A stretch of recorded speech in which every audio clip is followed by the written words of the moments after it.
Welcome back to the channel, people, and today is going to be the top 10 characters in one of my favorite series of all time, The First Law. I love the way how Joe Abercrombie writes his characters. It's just so realistic and humorous, and he writes them just the best grey characters. They're lovable villains or hateable heroes, and I love the irony and sarcasm that he puts into his work. Like his view on the world, he really reflects it through his characters. Let's start with some honourable mentions. RD. She's not in the book quite enough for me to put her in my top 10, but this is a character that I really love. I love her sarcasm, her intelligence, her wit, her outlook on the world. She's like cynical but funny, an alcoholic. You'll soon come to realise every single character in this book is just some sort of... They're all great characters. There isn't one hero character. There's no altruistic characters. There's no characters that you'd find in a story like Lord of the Rings where you can point to and say, that is the clear hero. Like, they all have serious flaws of them. So, more honourable mentions would be Dogman. He is a scout and Logan Ninefinger's longest friend. He has more morals and ethics than a lot of the other characters in the story, and he's kind of the voice of reason a lot of the time. He's a great character, and he is in almost every single book, I think, so he gets some really amazing character development, but just missed my top 10. And the other honourable mention is Leo. Now, I actually hate this character, but he's a very well-written character. From the Age of Madness, which is the sequel trilogy to The First Law, and I won't get too much into it to avoid spoilers. But now we get onto the top 10, and already I'm cheating because tied at number 10 is two characters, and I didn't want to leave either of them out of the list. So, we have Ricker and Dogman. What am I talking about? Not Dogman. Ricker and West. So Ricker is another character from the Age of Madness, and her character is unique in that she has something called the long eye, where she has premonitions. She has premonitions, but they cause her to have fits and spasms and convulsions regularly, and she kind of shits herself. And people say it's a gift or a curse, and we don't really know which one. But I love her personality. She's kind of a bit awkward and sarcastic, but really just bubbly. And she's kind of like the darling of the village. Everyone loves her, and she is kind of lived in peace compared to the other characters in the story for a long time. So she's a bit naive and doesn't know the hardships of the world. But Ricker's a great character. She has some incredible character development. She's very funny. And West, I love West.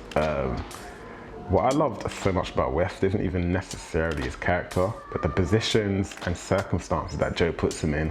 For example, having to navigate life among the nobility when they look down on him because of his blood, and having to maneuver in between people like General Polder and Croy is just absolutely hilarious. Like, it's so damn funny. Then add on top of the fact that he has a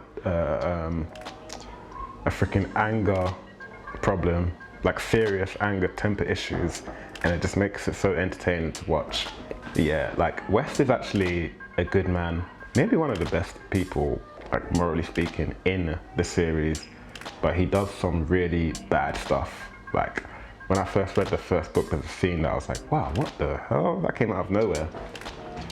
But yeah, I still like West a lot, and yeah, he has some amazing plot points, and all of the stuff surrounding Giselle and just the people that get on his nerves, and he has to really try his best to contain his temper, which also gives him terrible migraines, which even makes him even angrier. What is it that Black Dow calls him? I don't remember, but it's funny. But yeah, I feel like so much of his anger comes from the fact that he's constantly surrounded by idiots and sycophants. He's actually a very competent person as well, but he's unable to affect change because of his low birth, and that makes people not take him seriously at all. So number 9, and I think people will be surprised it's so low because I've realized that he's actually a fan favorite, but number 9 for me is Shivers. Shivers is a great character, and I didn't initially like him that much. Not that I didn't like him. All of Joe Abercrombie's characters are great, but he never stood out to me, and he definitely was not a favorite until I read further on in the series. He's quite interested in Last Argument of Kings, but Best Served Cold is where he shines, and he goes through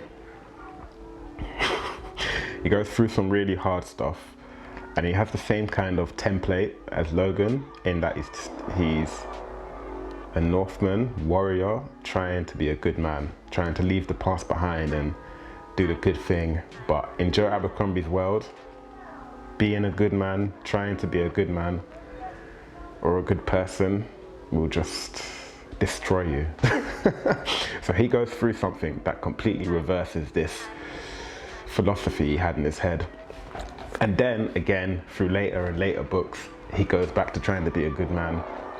I think Shivers is a perfect example of how, of one of Joe Abercrombie's philosophies in his world of, if you try to do good, it will usually, the universe and karma will usually spit it right back in your face. But yeah, moving on to number 8. I don't remember this character that much, but it's from Red Country, and it is Temple. I think this character is very underrated.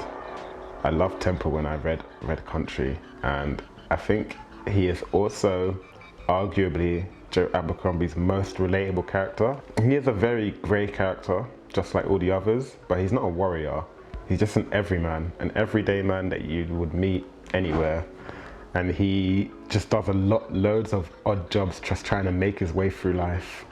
He's actually quite a cowardly man who has morals and ethics up until the point that it would really harm or get in the way of what he's trying to do. Like, so it's really just up until a point, which I think is just so realistic and human, and just like, I'd find that way more relatable than someone that just is completely altruistic. And I think the reason I say this and love these books so much is I think Joe's worldview really relates and is the same as mine. But yeah, Temple has had so many odd jobs. He's been a priest, a carpenter, a lawyer, a butcher, and it's shown that Temple is also clearly quite talented and clearly quite capable, but he can never stick with one thing. But yeah, I actually found him hilarious. Like, the way he deals with certain situations that he's put in is just so realistic and relatable. And he felt like a blueprint. Like, so many of Joe Abercrombie's earlier characters feel like blueprints for later characters. So for example, Temple felt like a blueprint for Orso, and Pharaoh and later Monza kind of feel like a blueprint for Savine, in where that he's refined these characters in the Age of Madness to be like just so good, so well-rounded. We come on to number 7, which is Nikamo Koska, and this character is so high for one reason only, and that is he is hilarious. Like, he is laugh out loud funny. In the First Law trilogy, not so much, because he's like relegated to side character. Still funny, but not like, once we come to Best Served Cold, where he gets more of a shining central role, he is absolutely hilarious. Koska is a completely immoral, unethical sellsword. And the funny thing is, he's not even that bad compared to other characters in the story. His introductory chapter in Best Served Cold had me rolling on the floor laughing. Like, he's an alcoholic, and the way Joe Abercrombie writes his character, the desperation for a drink, it's just so damn funny. Like, I'm literally laughing just thinking about it. Koska's very eccentric, and he's weirdly very likable or unlikable, depending. Like, he's charismatic but kind of buffoonish. Like, he's quite a contradictory sellsword. Like, he almost seems like he doesn't know what he's doing, but he's in control, and he is much smarter than he looks. Or much smarter than he acts, rather. I'd say he's the funniest character. Probably the second funniest character in the whole story, and the funniest will be coming up soon. But yeah, he's actually very capable, and much like Orso, the more the deck is stacked against him, the better he'll act, or the more capable he is, rather. 𝐒𝐨𝐜𝐿𝐷. Oh, 𝐒𝐨𝐜𝐿𝐷. I've never felt as conflicted from a character, I think, as 𝐒𝐨𝐜𝐿𝐷, where I both hated her and loved her at the same time. Like, she's just such a well-written character. But yeah, 𝐒𝐨𝐜𝐿𝐷 is a socialite and a capitalist, and because the Age of Madness takes place in a world that is rapidly going through industrialization, there are new ventures and new businesses that she's at the forefront, and she's basically like a business owner and investor, but she's quite a savage one. Like, she's absolutely ruthless in her business practices, and she actually became very rich and powerful independently just because of who her parents are, 𝐒𝐲𝐻𝐷 and 𝐴𝐷. 𝐴𝐷, I think I mentioned earlier that she's clearly very intelligent, and 𝐒𝐲𝐻𝐷's arguably one of the most intelligent, absolutely ruthless characters in the story. But yeah, she is highly attractive, very confident, highly intelligent. But these things combined together just make her, plus her station in life, the fact that her dad is the Arch-Governor that everyone fears, it makes her just a really, really powerful lady. Powerful in a way that we've not seen any characters prior to this, because as well as having 𝐒𝐲𝐻𝐷 for a father, she's also independently wealthy and can afford to like buy an army, for example. But yeah, she's completely morally bankrupt as well. Like, some of the things we see her do in the name of making money is just absolutely appalling. And I love how it kind of shines a light on the exact same time period in our own world, and just the horrific things that were going on, like child labor and other stuff. But yeah, 𝐒𝐨𝐜𝐿𝐷 goes through a lot in these books, and she has so many ups and downs that challenges her and changes her character fundamentally. And I love the way she's written, her relationships with other characters, and the revelations she goes through. She's an absolutely great character. Number 5 is Orso. Now, I said Temple was the most relatable character earlier, but I would say Orso is up there as being one of the most relatable characters from this whole series. So Orso is the Crown Prince. Okay, I was wondering if I should say this, but it's very minor spoilers. Orso is the son of 𝐒𝐳𝐿, and I mentioned it because his character is actually very similar to 𝐒𝐳𝐿, except for the fact that he's way smarter and way more aware than 𝐒𝐳𝐿 ever was. And he's like just kind of a better person than 𝐒𝐳𝐿 was. 𝐒𝐳𝐿 was so vain and selfish, for example. Orso is also kind of vain, but I would say he's way more compassionate than 𝐒𝐳𝐿. But yeah, also, if it comes back to the irony I mentioned with Joe Abercrombie's characters, like, he's in a position, he has all the privilege in the world, he's set to inherit a kingdom, and you would think that he's the most privileged person and that he has nothing to complain about in his life, but he actually absolutely loathes his position, and the way he kind of loathes himself as well, actually. Like, and what makes him amazing is just the way his commentary on his position, his place in the world, and himself that he doesn't really like so much is just hilarious. And you can clearly see from the audience's point of view that Orso is a much better person than he believes himself to be, and it makes him really endearing to the audience. And he's also, like I said, he's one of the few characters in this whole 10-book series that is genuinely good, and it kind of creates a really strong bond with us and the audience. Also, even though he has these good traits, like he's really aware and compassionate, he's also really cynical and lazy and like I guess like hedonistic. I think it is this awareness that leads Orso to kind of have this character and be this way, because he's just too intelligent, and he sees that even though he's to inherit this power, he probably wouldn't be able to affect change in a very meaningless way, which kind of leads him to be a little bit depressed of his situation and station. Number 4. and this is 𝐒𝐻𝐻𝐻𝐻. I don't even know how much I can say about 𝐒𝐻𝐻𝐻𝐻 without spoilers. So 𝐒𝐻𝐻𝐻𝐻 is just a great character. There are revelations about him that make his character amazing. And again, the irony and the subversion involved in this character I think is genius. And this is something, I would say it's like one of Joe's main themes and things that he likes to execute in his book. But yeah, 𝐒𝐻𝐻𝐻 is a magician. The first of the Magi, which is like these wizards from the first law world. And he's been around for centuries and is kind of like a myth at this point. He's like an elderly wizard that doesn't even look like a wizard. People don't believe he's a wizard, but he's stoic, kind of plain looking, but with an air of command.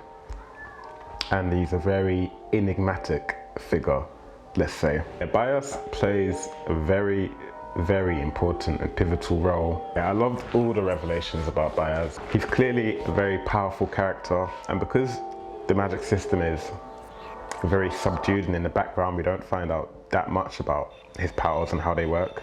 But yeah, 𝐒𝐻𝐻𝐻. What can I say without spoilers? I'm gonna move on to number 3 because I don't want to spoil anything. I can see okay, firstly, these top 3 are basically tied for number 1, but they've got to go somewhere, hey? And I'm sure if you guys have read the first law before, then you know exactly who these characters are just through their absence. So the first is Logan Ninefingers. Logan is probably people's favorite characters in the series, and as you can see, he's also one of my favorites. Logan actually seems like a really decent guy, especially when you first read about him and you first get to know him, but then he has that common subversion going on of him being kind of decent in the inside, but kind of looking like a violent barbarian that you wouldn't want to cross paths with on the outside. Just brutish, scary looking, with a crazy amount of scars and blemishes from old battles and wars. He also has an extremely dark reputation that doesn't really match up with the persona we're introduced to at the beginning of the book. But yeah, Logan, he's one of the best fighters in the book. I mentioned Dogman earlier, and he's like a renegade from the north that got exiled by Bethard, and he is kind of the leader of his crew with people he's bested in 1v1 combat. Yeah, he's just a great warrior, one of the best warriors in the entire story, and that is in no small part to one of Logan's defining traits and characteristics, and that is his alter ego, the Bloody Nine. This thing's terrifying, where Logan goes into another personality altogether and he becomes somewhat like an unstoppable killing machine. Like once he's in this mode, he just wants to kill everything, and he describes himself as death, and everyone he sees are dead men walking. They're not alive, they're just about to imminently be killed by the Bloody Nine. Every time he goes into this state, it's just like absolutely fascinating, and we don't even know exactly what it is. Like when he comes out of it, he doesn't even remember what he's been doing or in that time. And whilst he's in this state, you better stay well clear of him, because every single thing around him is an enemy, friend and foe alike.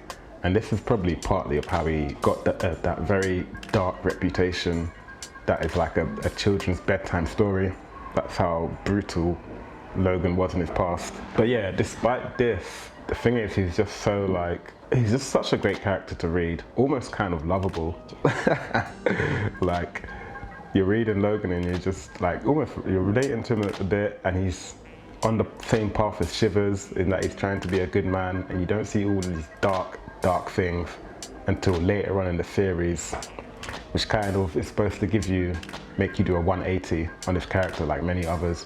But even if you find out, so I think Joe Abercrombie actually failed here. I think his intent, like with many of the other characters, was to make us change our mind on Logan once we discover the depths of his violence. But he wrote him so well that even after I discovered these things, like later on, I still love Logan, as I'm sure many others do. Logan Ninefingers, a great character. Now we have number 2, which is Glokta. This is people's number 1. And it's not only people's number one of the first law, it's some people's number one in all of fantasy. And I can see why. 𝐒𝐤𝐤 is such a great character. Firstly, the concept alone is genius, and it's what drew me to the book in the first place all them years ago. The fact that we have a torturer as a main character, and the fact that he was tortured and is now a torturer is just a great concept. And on top of that, it makes perfect sense that 𝐒𝐤𝐤 would do the thing that was done to him. As we know in real life, when bad things are done to you, you go on and you do them yourselves. So if you look at most violent crimes and you look at the background of the people committing these violent crimes, you'll see that they were most likely abused or went through something traumatic, and so it makes perfect sense why 𝐒𝐤𝐤 would then do this to other people. But not only this, 𝐒𝐤𝐤 is profoundly pragmatic, and he does things for a reason. Yeah, his commentary on the world is so accurate and relatable. Something about 𝐒𝐤𝐤 as well is that he used to be a character very similar to 𝐒𝐨𝐬𝐤, in that he was just vain, arrogant, stupid. Because he was like talented, he thought the world revolved around him until his capture by the 𝐒𝐻𝐾𝐥, which transformed him into a completely different character. It's a testament to how good Joe Abercrombie is at writing that we are relating for and cheering for so many despicable characters. Like 𝐒𝐤𝐤 is a borderline evil man. Like the things he does, and he doesn't even really have a reason for doing this. Like a constant mantra he tells himself in the books is, why do I do this? Why do I do this? But for 𝐒𝐤𝐤, there's no meaning in life. His meaning for life was taken away in the dungeons. And now all he does is just kind of go through life seeking truth, I guess. Another thing about 𝐒𝐤𝐤 that shaped his character profoundly is just the amount of pain that he dealt with. Like, he wasn't tortured and then that's it. He was tortured in such a way that he has lasting injuries that will last him for the rest of his life. Every day he wakes up, he's in constant pain, and he has like injuries to his back and his legs that make it agony to walk. Like, his worst enemy is stairs. So yeah, it's completely understandable how 𝐒𝐤𝐤 would turn out this way. And that's something about that I love about how Joe writes his characters. He comes up with a set of circumstances and environments and principles, and basically thinks about how would all these elements program my characters. For example, what I mentioned with 𝐸𝐸, how would him being a crown prince and having everything at his fingertips shape him as a character?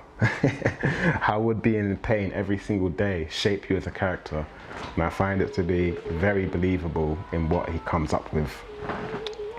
But the thing about 𝐒𝐤𝐤, even though through all this he's not actually purely evil, and that's what makes him such a great character. Like, he's very black and white, just like all of Joe Abercrombie's characters. But yeah, he's just very cynical and very bitter, cynical and pessimistic due to the agony he experiences every day. And now we move on to number one. And there's one main reason why this person is number one, and it is Giselle Dan Luther. Like I said, the top three were pretty much ranked evenly for me. I love these characters, and they're just what makes that first original trilogy so good. So the two things that make Giselle stand out for me personally is, one, his character development. And so because, how do I put this?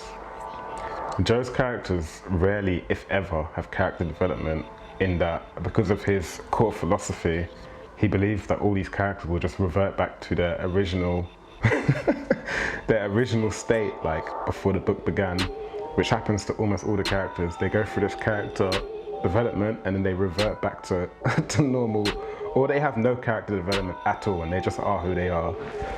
But Giselle actually has an arc, unlike a lot of the characters, where he goes from being an absolute arsehole. And many people don't like Giselle initially because of this. Completely understandable. He's just the worst. He's vain, he's arrogant, he's selfish. And then he makes him into like just the opposite of those things, more compassionate, more like intelligent and less naive. Like one of the ways he does this is with his relationship with Logan, like the way he views Logan in book 2, and the way and then later on he claims Logan's his best friend, and the way he views him in book 2, or later half of book 2, it's just so wholesome. It was really amazing to see Giselle humbled. This character is absolutely hilarious for me personally. Like, you will hear over and over again how funny the first law is, and for me personally, it's because of this one character here. Like, he is so damn funny. Almost every single chapter, every time he was on page, I was laughing. The way he views the world and he views himself is so hilarious. The way he views other characters might be the icing on top. Like, when he sees Logan for the first time, or the way he looks down on people, the way he looks down on Baez and Pharaoh and Brother Longfoot, for example. The fellowship that they put together of these unlikely characters coming together and before they are hanged. It reminds me, I'm only just realizing this now, but it reminds me of Best Served Cold, where we get a bunch of characters that don't like each other, and they just have so much conflict, and because there's so much contrast and differences between them, and you just put them all together and it becomes absolutely hilarious. Giselle's place in this little group just makes him so funny. So it's mainly the first 1.5 books where Giselle's hilarious. After that, he goes through his character development, where he becomes much less of an arsehole, I think, which makes him a lot less funny.